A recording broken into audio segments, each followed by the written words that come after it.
Hello दोस्तों, तो स्वागत है आप सभी का एक और नई वीडियो में। और आप देख रहे हैं द रियल इंसिडेंट।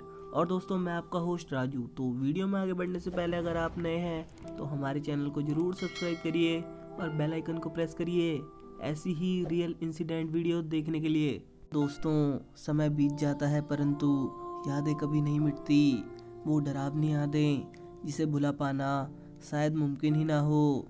अगर आप खतरे का सामना करने के लिए पहले से ही तैयार रहते हैं तो शायद आप बच सकते हैं, लेकिन जब आप किसी खतरे के बिल्कुल नज़दीक आ जाते हैं तो आपको भारी मुश्किलों का सामना करना पड़ता है।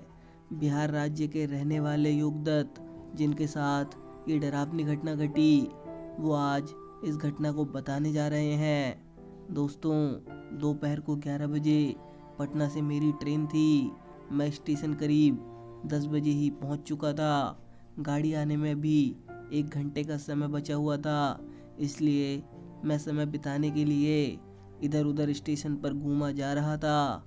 इससे पहले भी मैं कई बार ट्रेन की यात्रा कर चुका हूँ, लेकिन आज तक मुझे ऐसा कभी अनुभव नहीं हुआ जो इस बार हुआ था।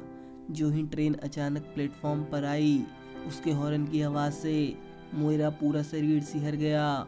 ट्रेन के अंदर प्रवेश करने के लिए लोगों के बीच काफ़ी धक्का मुक्की हो रही थी, फिर भी मैं उनके बीच से जगह बनाता हुआ ट्रेन के अंदर आ पहुंचा और फिर खिड़की की साइड वाली सीट पर जा बैठा।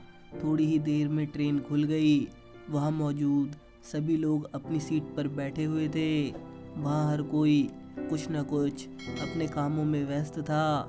गर्मी बहुत तेज पड़ रही थी, इसलिए मैं खिड़की की साइड बैठकर अपने आप को बहुत सुकून महसूस कर रहा था। बाहर से आ रही गर्म हवा मन को मताने वाली थी। स्टेशन से छूटे इस ट्रेन को अभी 1 घंटे भी नहीं हुए थे कि तेज चल रही ट्रेन अचानक से एकदम रुक गई। हमारी ट्रेन की बोगी में जितने भी लोग बैठे हुए थे वो लोग चौंक गए। हमें लगा अचानक ये ट्रेन कैसे रुक गई, वो भी इतनी सुनसान जगह में। यहाँ दूर दूर तक कोई भी घर नहीं था, चारों ओर खाली खेत ही खेत था। तेज गर्मी के कारण सभी लोग ट्रेन से उतरना भी नहीं चाह रहे थे। मैंने सोचा मैं इस ट्रेन से उतरकर ड्राइवर से जाकर पूछता हूँ कि आखिर क्या बात है, और मैं ट्रेन से नीचे उतर गया। गर्मी बहुत तेज पड़ रही थी, इसलिए मैंने अपने जेब से रुमाल निकालकर अपने सर पर रख लिया और ड्राइवर से पूछने के लिए आगे की ओर जाने लगा। वहाँ पहुँचकर मैंने ड्राइवर से पूछा और कितनी देर है ट्रेन खुलने में, तो ड्राइवर ने कहा कि कुछ तकनीकी खराबी आ गई है, 1-1.5 घंटे लग ही जाएंगे। मैं बैठने के लिए अपने सीट की तरफ आ ही रहा था। उस बियाबान में कुछ दूर एक छोटा सा मुझे घर दिखाई दे रहा था।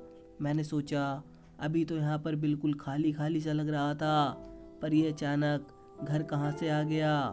अभी ट्रेन खुलने में काफ़ी देरी थी, इसलिए मैं उत्सुकता बस उस घर की ओर चल पड़ा। मुझे लगा देखता हूँ आखिर क्या है वहाँ। मैं उस घर के करीब पहुँच गया। यहाँ से ट्रेन काफ़ी दूर थी। उस घर का दरवाज़ा बंद था, उस पर आगे से ताला लगा हुआ था। मैं सोचकर हैरान था आखिर इस बियाबान में यह घर किसका है। मुझे उस घर के अंदर जाना था। मुझे लग रहा था आखिर इस घर के अंदर क्या है, पर अंदर जाने का रास्ता कहीं से भी नहीं था। उस घर पर आगे एक ताला लगा हुआ था। मैं उस ताले को अपने हाथ में जो ही पकड़ा और अपनी ओर खींचा तो वो ताला खुल गया। मैं हैरान रह गया कि आखिर ये ताला सिर्फ खींचने से कैसे खुल गया। फिर मैंने सोचा शायद पुराना होगा, अच्छी तरह से लगा नहीं होगा। चलो अंदर चलकर देखते हैं कि अंदर क्या है। जैसे ही मैंने उस दरवाजे को खोला, मुझे अंदर से एक डर सा लगने लगा, शायद मैं बहुत बड़ी गलती कर रहा था। फिर मैंने सोचा कि अरे, मुझे कोई चोरी थोड़ी ना करनी है, बस सिर्फ देखना ही तो है कि क्या है यहाँ पर। यही सोचकर मैं घर के अंदर प्रवेश कर गया। मैं वहाँ घर के अंदर इधर उधर देखने लगा। मैं ऊपर छत की ओर जाने लगा। छत पर जाकर मैंने देखा कि एक बहुत बड़ी कालीन बिछी हुई है। घर की हालत देखकर ऐसा नहीं लग रहा था कि यहाँ कोई नहीं रहता, वो भी कई सालों से। अंदर से घर बिल्कुल स्वच्छ था, लेकिन बाहर से देखने में डरावना लग रहा था। मैं हर जगह इधर उधर घूम घाम कर देख रहा था कि अचानक मुझे मेरी ट्रेन का ख्याल आया। मुझे लगा कि मैं इतनी देर से यहाँ हूँ, शायद कहीं ट्रेन खुल तो नहीं गई। फिर लगा कि अगर ट्रेन खुलती तो उसकी हॉर्न की आवाज़ तो ज़रूर आती। मैं अपनी कलाई में बंधी घड़ी में समय देखा तो मेरे होश उड़ गए। घड़ी में उस समय 3 बज चुके थे। मैं घबरा गया। मुझे लगा अब मुझे जाना चाहिए, नहीं तो मेरी ट्रेन छूट जाएगी। इसलिए मैं छत से तेज़ी से नीचे उतरकर दरवाजे की तरफ आने लगा। दरवाजे के पास आकर मैं सन्न रह गया। वो दरवाज़ा बाहर से बंद था। चारों ओर की खिड़कियां अब बंद हो चुकी थी। मुझे इस घर से निकलने का कोई भी रास्ता नहीं सूझ रहा था। मुझे समझ नहीं आ रहा था कि ये दरवाज़ा तो खुला था, पर ये अचानक बंद कैसे हो गया। आखिर कौन है यहाँ? अब शाम होने वाली थी। मैं समझ गया कि मैं यहाँ किसी के जाल में फंस चुका हूँ। मुझे समझ आ गया था कि मेरी ट्रेन भी अब जा चुकी होगी। मुझे बहुत डर लग रहा था। इस बियाबान में मैं बिल्कुल अकेला था। अब रात के करीब 7 बज चुके थे। मैंने अपने मोबाइल के फ्लैश को ऑन किया, क्योंकि अब घर के अंदर काफ़ी अंधेरा हो चुका था। डर के मारे मेरा हाल बेहाल था। मैं बेचैन होकर इधर उधर देख रहा था, शायद कोई बाहर जाने का रास्ता मिल जाए, लेकिन मुझे कुछ दिखाई नहीं दे रहा था। चारों ओर की खिड़की पे लोहे की सलाखें लगी हुई थी। मैं उसे तोड़कर बाहर नहीं जा सकता था। अब धीरे धीरे मेरे मोबाइल की बैटरी भी ख़त्म होने वाली थी। अब मुझे अपने परिवार वालों की याद आने लगी। लग रहा था कि अगर कोई होता तो मुझे ज़रूर बचा लेता। पर मैं एक बात ज़रूर समझ गया था कि ये सब जो मेरे साथ हो रहा है, इसका मतलब है कि इस घर में मेरे सिवाय कोई और भी है। ये पल काफ़ी डराने वाला था, क्योंकि अब मुझे ऐसा लग रहा था कि मेरी मौत तय है। मैं दरवाजे को तेज़ी से उस पर मारने लगा, लेकिन वो हिल तक नहीं रहा था। अचानक मेरे मोबाइल की लाइट बंद हो गई। अब वहाँ पूरी तरह अंधेरा हो चुका था। वहाँ हाथ का हाथ दिखाई नहीं दे रहा था। वहाँ इतना अंधेरा था। जब मेरा मोबाइल ऑफ हुआ तो मुझे ख्याल आया कि अरे मेरे पास तो मोबाइल था, फिर मैंने किसी को कॉल क्यों नहीं किया। आखिर मेरे दिमाग को क्या हो गया था उस समय। अंधेरे में मुझे लगा कि कोई मेरे करीब आ रहा है, क्योंकि किसी के पैरों के आने की आवाज़ मुझे अच्छी तरह से आ रही थी। डर के मारे मेरे हाथ पैर कांपने लगे। अचानक मेरी तरफ किसी के आने की आवाज़ रुक गई, पर मुझे लग रहा था कि जो भी है वो अभी गया नहीं होगा, वो यहीं होगा।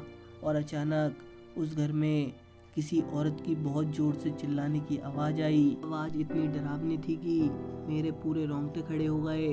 और अचानक उस अंधेरे में मैंने देखा कि वो दरवाज़ा खुल गया। ऐसा लगा कि मानो कोई इस घर से बाहर गया हो। मैं उस घर से बाहर निकलकर तेज़ी से रेल के पटरी की ओर भागने लगा। भागते भागते मैं रेल की पटरी पर आ चुका था।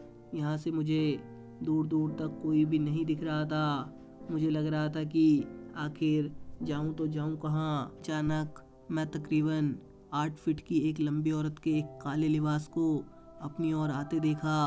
उसके बड़े बड़े बाल आगे की ओर गिरे हुए थे, और उसकी चाल चलन से ऐसा लग रहा था कि वो मुझे ही मारने आ रही है। वो दृश्य इतना डरावना था कि मैं क्या कहूँ। मेरी किस्मत अच्छी थी। पता नहीं कहाँ से उस पटरी पर मैंने अपनी और एक ट्रेन को आते देखा, और मुझे खुशी का ठिकाना नहीं रहा। लेकिन वो औरत भी मेरे करीब आ ही चुकी थी कि मैंने देखा कि वो अचानक गायब हो गई। पता नहीं आखिर वो कहाँ चली गई। मैं अंधेरे में किसी तरह उस ट्रेन को रुकवाया और उस पर बैठ गया। उस पर बैठकर मैंने चैन की सांस ली। घर पर आकर जब मैंने इसके बारे में सबों को बताया तो वो लोग भी कहने लगे कि तुम किसी प्रेत के चक्कर में फंसे हुए थे। अगर बच गए हो तो तुम अपने भाग से, वरना प्रेत किसी को नहीं छोड़ता। उस दिन के बाद मैंने सोच लिया कि आज के बाद कभी भी किसी सुनसान जगह में अकेले या किसी ऐसे घर में नहीं जाऊंगा। आपको भी बता दूं कि ये भूत प्रेत काफ़ी खतरनाक होते हैं और इसके मामले में कभी भी खतरा मोल नहीं लेना चाहिए। और जो गलती मैंने की शायद आप लोग ना करें। तो दोस्तों, आपको ये सच्ची घटना कैसी लगी मुझे कमेंट करके ज़रूर बताइए। और वीडियो अच्छी लगी हो तो वीडियो को लाइक करिए और अपने दोस्तों के साथ शेयर करिए। और ऐसी ही रियल इंसिडेंट वीडियो देखने के लिए चैनल को ज़रूर सब्सक्राइब करिए। मैं मिलता हूँ आपको इसकी नेक्स्ट वीडियो में। तब तक के लिए गुड बाय, टेक केयर।